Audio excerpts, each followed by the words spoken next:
Kedua anak yang masih berada di bawah umur ini dilaporkan ke aparat kepolisian Polresta Banjarmasin oleh ibu kandung mereka sendiri pada bulan Januari lalu atas tindakan pencurian uang. Hakim lantas menjatuhkan vonis bersalah kepada dua terdakwa EP 14 tahun dan Fai 16 tahun karena terbukti melakukan tindak pidana pencurian uang sebesar Rp450.000.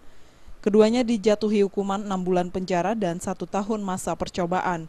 Hakim menjatuhkan hukuman percobaan ini dengan alasan kedua terdakwa masih di bawah umur dan ingin melanjutkan pendidikan mereka. Atas vonis ini, jaksa penuntut umum menyatakan pikir-pikir dan mengambil kesempatan selama 14 hari apakah ingin banding atau menerima putusan hakim. Pasalnya sang ibu yang juga sebagai pelapor tidak menghadiri sidang. Gimana Bu vonis dari hakim tadi Bu? Vonisnya 6 bulan pidana penjara, 1 tahun masa percobaan.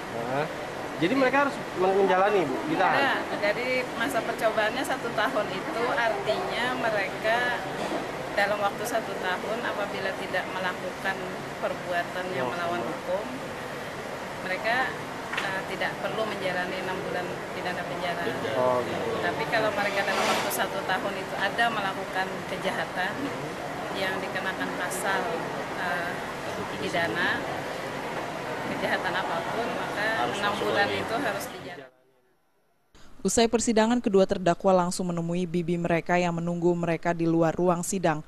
Rencananya pasca persidangan, EP dan Fai yang selama ini menjalani penangguhan penahanan akan dirawat oleh bibinya tersebut. Dari Banjarmasin, Kalimantan Selatan, Andi Muhammad Haswar melaporkan.